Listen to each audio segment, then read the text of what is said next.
A man of very few words, but when he said something, you know. And I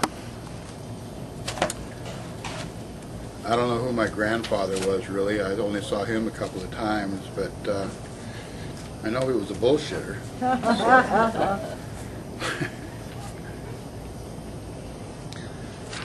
All right, Serenity Now. Help me, blindly blasted from out of nowhere, from me to no one. Serenity now came crashing forth from somewhere. And where does the laughter come from when the sky is gray from the clutter? And where do dancers flee to when there is no floor to cling to? And where do, anymore?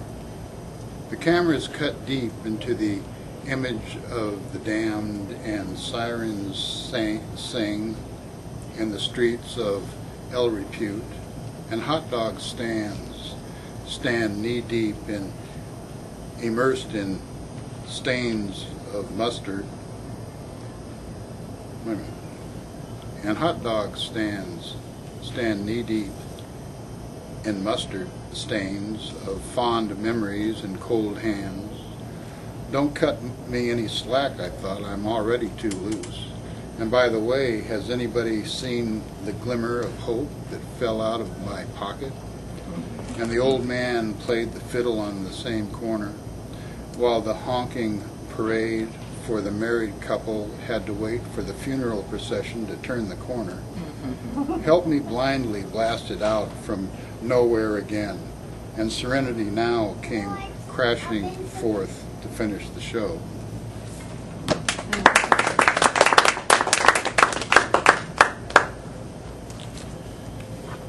This is a true story here, the miracle. Cradled in the arms of the truth once more, the battered sister elephants stood, together for the first time since they were sold separately when they were 5. Now 45, used up, broken down, but together once more. Never give up hope. That's a true story. What's the title of that, Steve? Is there a title to that? The Miracle. The Miracle. Thank you. Water dancing. Water dancing over uneven ground. That's me. I live the next day simply because that's what there is for me. And in my wanderings, I sometimes, years later, get back to where I once was and find the same people there from when I had gone. And I simply can't imagine that. In the same place for all that time, doing the same thing from when I left. But that's what people do. Yes, that's who people are. Where they get born, they don't go too far. They see the same people in the same bars, they keep the same jobs, just drive different cars. Well, I just seem to float from here into there. If some guy says, let's go to Alaska, I think, well, that's not too far. We will simply hook that old teardrop trailer up to that old Mercury car, and away we will go. But between here and wherever is where the adventures all grow. And I watch myself as water dancing over uneven ground once more.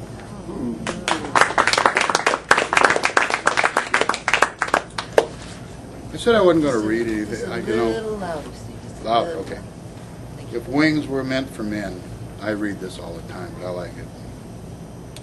I'm looking out my bedroom window that overlooks a pineapple field that runs all the way back to the foothills, that invites in me a need to fly, to see what's on the other side, to soar on winged thermals so high that even in my wildest dream I could not imagine my envisioned state, or even in my native tongue describe the wonder, nor by my pen in hand write down to you, my fellow man, the feeling of my joy at hand. So here's to birds that fly on by, and all the feathers that they leave behind. And while they can soar, my feet get sore. I watch them land in trees above the burning sand and hover where the air is the freshest in the land. and then they bound with feathered force from here to there, from high to low, with all their feathered friends in tow, with nothing more than air to ride, you know. And if I could fly like them, I know I'd try to fly with them, and try to sow with them the same seeds that they do sow. So here's to dreams, and here's to them, and things that might have been, if wings were meant for men.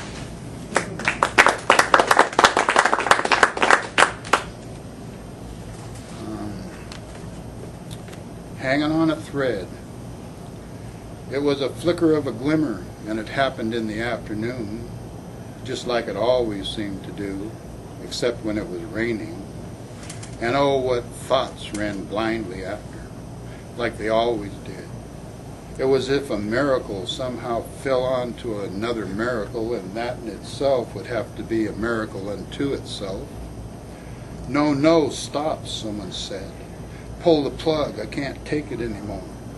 But everyone knew that they really didn't mean it. And besides, you can't stop a runaway train. After all this, and besides, you can't stop a runaway train. After all, this wasn't just a flash in the pan, a cum de la, a bunch of meringue. It was the tip of an iceberg, on the razor's edge and hanging by a thread, all rolled up into one and then another one. And sometimes I do get lonely. But then again, I am a loner, and a damn good one too.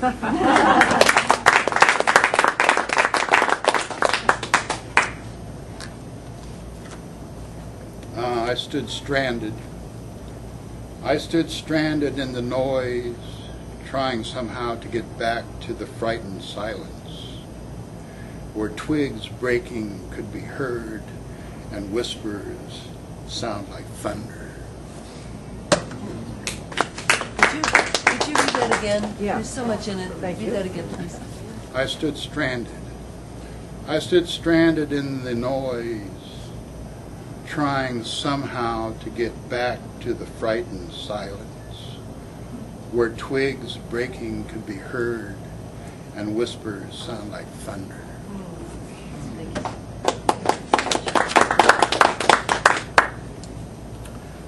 Ah, good old mule.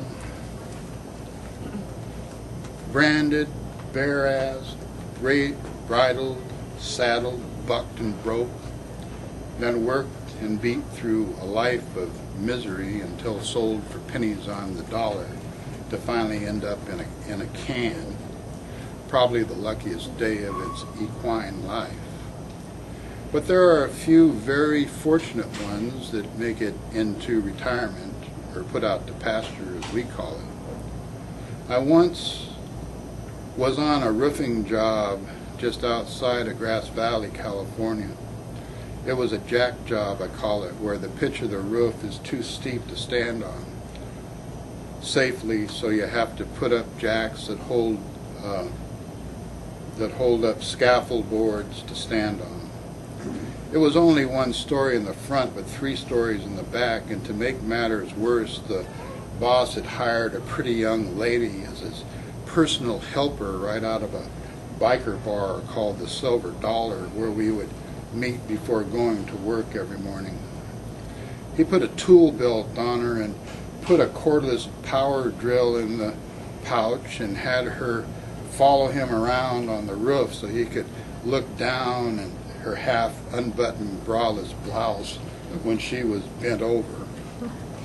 Needless to say, the job was going downhill, and the men were superstitious and uneasy, and I was thinking the odds in my head of the chances of what man might be looking at her instead of taking care of that man working next to him that's a family man and needs to walk in and pick up his check on Friday and not on crutches. Anyway, we always ate our lunch in front of the house in the shade of an old tree. The house sat on top of a hill, and down below was a fairly good-sized corral with one old gray mule that no one cared about standing in it. Of course, she would always come over to our side when we were eating, and I could tell that she wasn't getting much attention.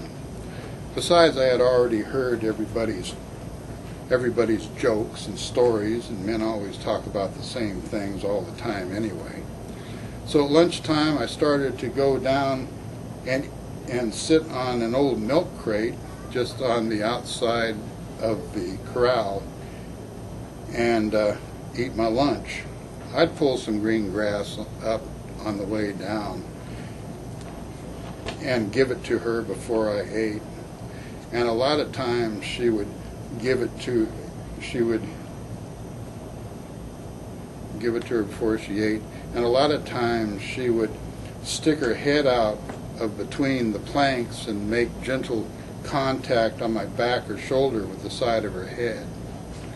And the guys would look down at me and make jokes and laugh and say things like, "Eon, is that your girlfriend?" And I would give them the finger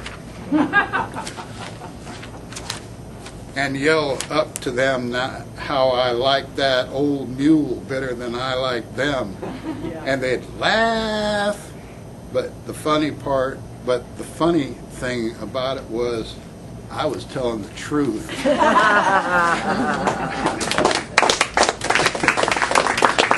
did like that old mule better than them. I don't know how this fit out.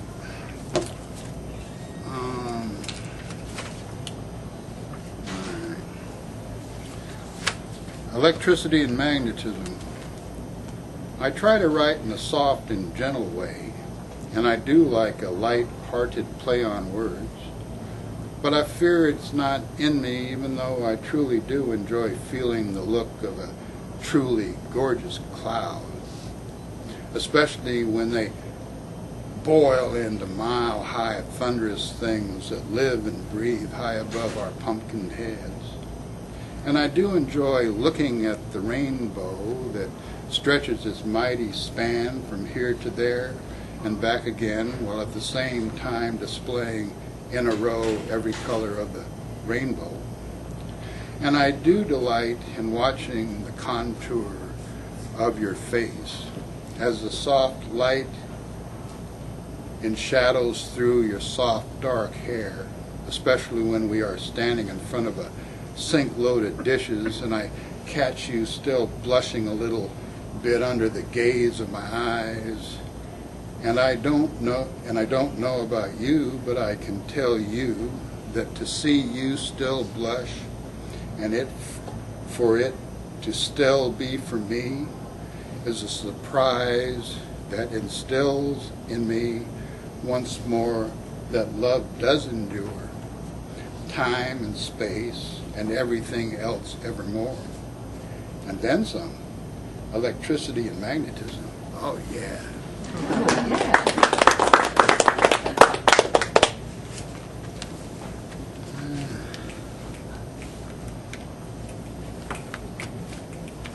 Do you?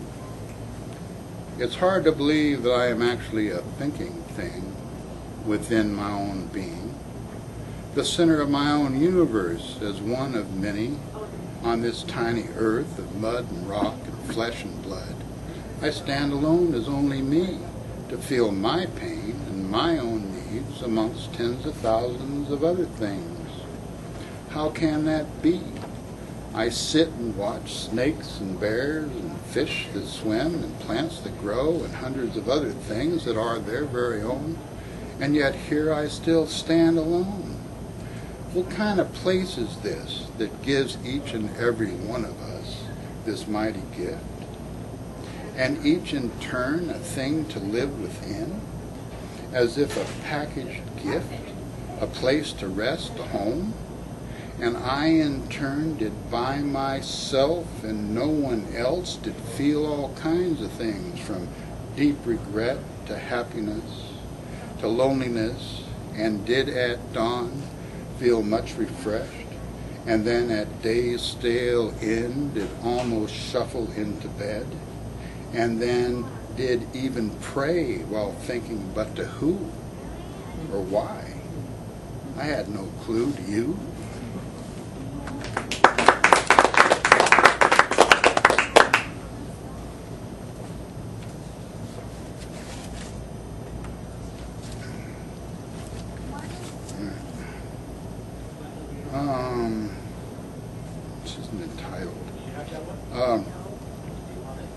You know, I think I'm getting better looking.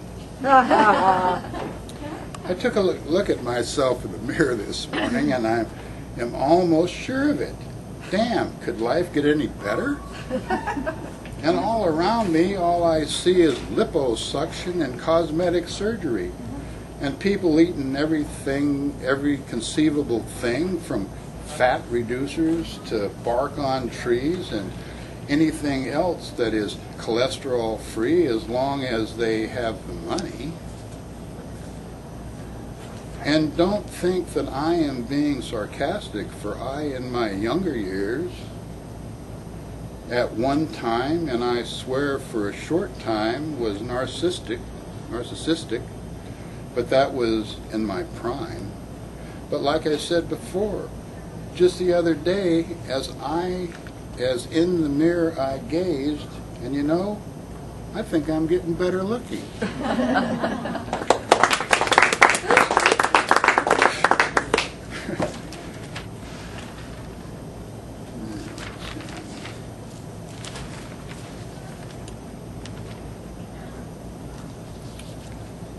Blame. Well, you can blame it on me, or you can blame it on you, or you can blame it on the moon. Oh hell, blame it on the moon and its battered scars, and in its waning darkness reigns and fear abounds upon our sightless trails. The smart ones hunker down with their dogs in some closed-in lonely place until dawn's early morning dawn does break, and once again the rods and cones, so hungry from their nightly wait, will once more feed on their favorite thing called light. But perhaps we should not blame the moon, my friends, not in all cases, that is. For after all, it is just a cast-off weight, no more than a forlorn piece gouged from its mother's womb, and yet even in its abandonment, it did not have the courage to leave its mother's side, but instead chose just to live in her favorite son's reflection. But then again, it does have its heroic side, and for half the month stands brave and semi-round, reflecting its brother's light to its mother's holy ground. And thank God for us few that walk the darkened paths far away from the city lights that most call home. For we know all too well that the moon does have a heart, and when it can, will bring light to us lonely travelers of the night, who know all too well how well just a little light can bring us sight, and perhaps even guide us home again. And even though it stands alone in its impression state, with no chance of itself ever getting home, it bravely stands, knowing full well that unlike us, it will never have a home. So you can blame it on me, or you can blame it on you, but let's not blame it on the moon.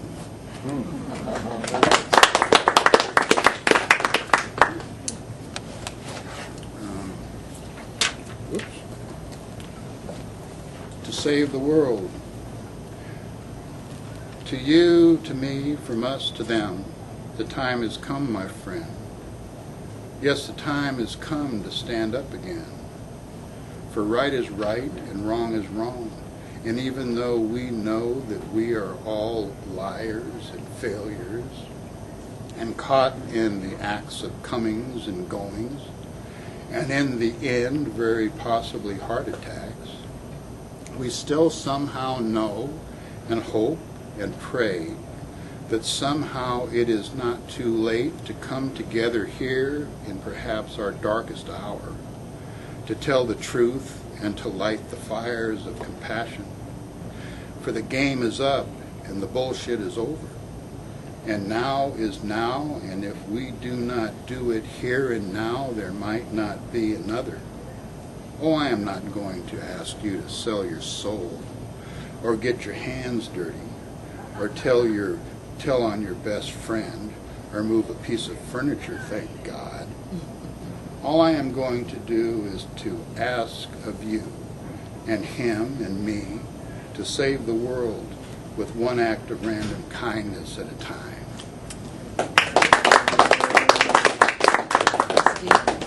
Steve? 2 minutes. All right. About that. It could be 3. All right. The depth of darkness. The depth of darkness dances deeply beneath my soul as ray of light consumes me until I lose control. And does the height of life mirror the depth of death? And can it coexist with my wonder? I can hear the steel bars of change that at time you try to rattle. Do not be afraid to bring to darkness to the light of day, or to tell the truth in the line of battle. And never give up your freedom for the promise of security. You cannot afford to pay their price.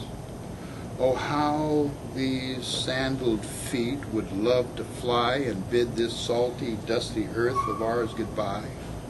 But I know I must stay grounded, at least until I know the beast of power and greed is locked away, and behind him there is no more. There is no other. I cry no more.